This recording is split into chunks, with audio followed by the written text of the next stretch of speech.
So mga tol, malungkot na balita po para sa ating mga Pinoy boxing fans sapagkat ngayong araw na po sana ang laban ng kababayan natin na si former world title challenger na si Jason Mama sa California, USA kontra sa Amerikanong si Ricardo Sandoval.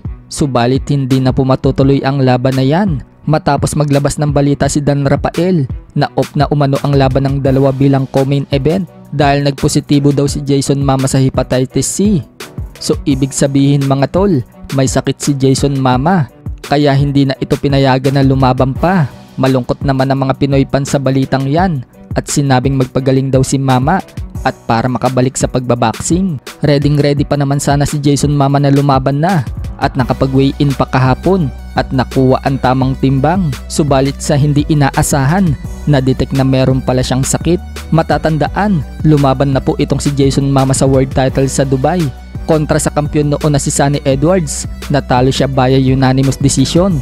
2 taon na ang nagdaan. Subalit agad namang nakabalik si Jason Mama matapos manalo ng 3 sunod-sunod. Sa kabilang banda naman mga tol, tila nababash nga po ngayon si Tyson Fury sa kumakalat na video na isinagawa nitong training. Makikita kasi sa video mga tol na binabagsakan si Fury ng tatay niya na mabigat na bola sa katawan at sumisigaw pa itong si Fury. Nabaliin daw ang kanyang ribs kaya marami ang napakomento sa video na yan at sinabing may excuses na naman umano si Fury para madelay ang labang kay Alexander Usyk kapag nagka-injury na naman siya.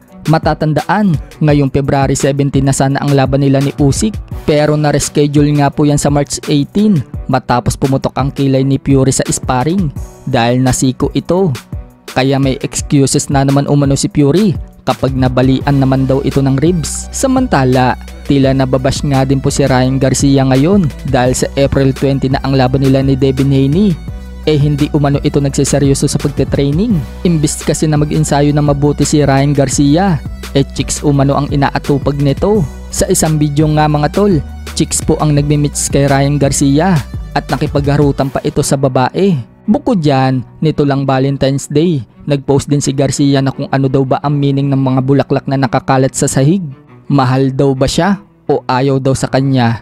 So parang hindi nga daw po nakapokus dyan si Ryan Garcia. Kung gusto daw talaga mag-world champion ni Garcia, dapat daw mag-focus ito sa pagtitraining dahil hindi daw biro ang makakalaban niyang si Devin Haney. Sa ibang balita naman mga tol, 2 Pinoy nga po ang nakapasok sa top 50 pound for pound list sa WBN. Yan po ay walang iba kundi si former 3 Division World Champion Janrel Casimero at former 2 Division World Champion Marlon Tapales. Pero makikita mga tol na mas mataas ang rank ni Casimero kaysa kay Tapales. Nasa pang number 42 po kasi si Casimero habang nasa pang number 46 naman si Tapales. Bukod dyan, tinalo nga din po ni Casimero sina Stephen Fulton na nasa pang number 45 spot, Luis Neri na nasa pang number 47 spot at Ryan Garcia na nasa pang number 49.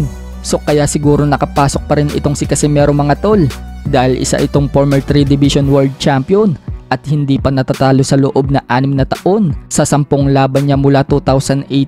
Hindi naman po nakapasok dyan si Nonito Donaire Jr. Samantala, may banat naman ng head coach ni Cuadro Alas na si Jason Casimero sa video nitong inilabas. Masakit ba ang ulo mo? Hala!